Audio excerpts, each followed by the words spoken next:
Worldwide population estimates are not certain, but recent consensus suggests an absolute minimum of about 50,000 killer whales.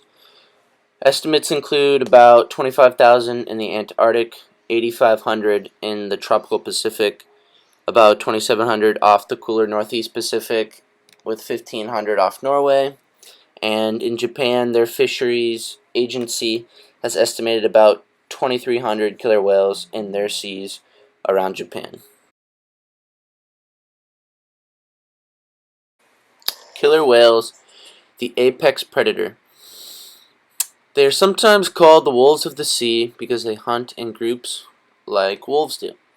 Killer whales hunt varied prey, including fish, mammals, seabirds, sea turtles, and cephalopods, in packs. However, different populations or species do tend to specialize and can attack only a certain group of prey. Those that feed on mammals may not even recognize fish as food.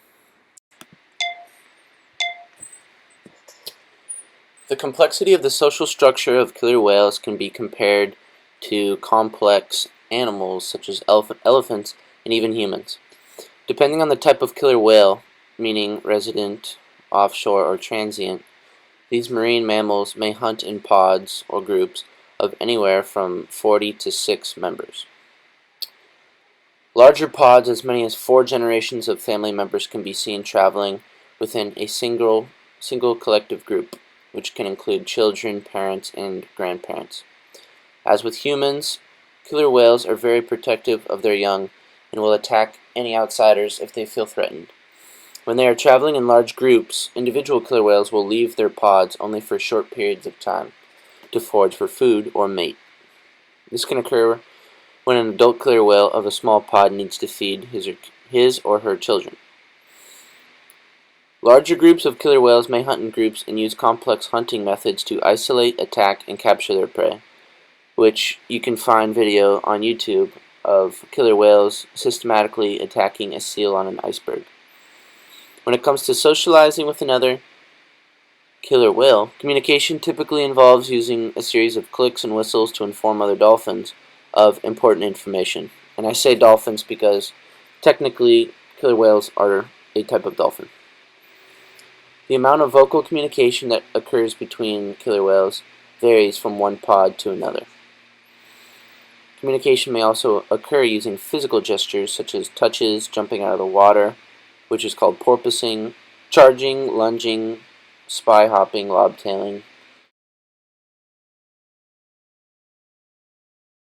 Due to their playfulness, intelligence, size, and ability to be trained, killer whales, or orcas, have become a very popular crowd pleaser at aquatic theme parks like SeaWorld.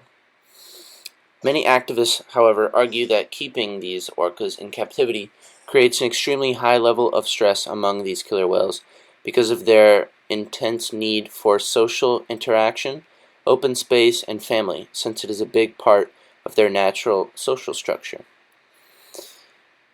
In addition, the average life expectancy of killer whales can be reduced by as much as 2/3 when living in captivity, causing many of them to live only until around the age of 20.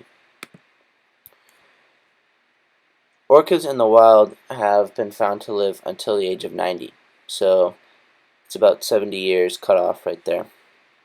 Also, while in captivity, there have also been a number of recorded cases of orcas attacking their trainers, like the orca tilicum, and pulling them underwater, with at least one of these attacks leading to the death of a trainer, a young Mrs. Branchard.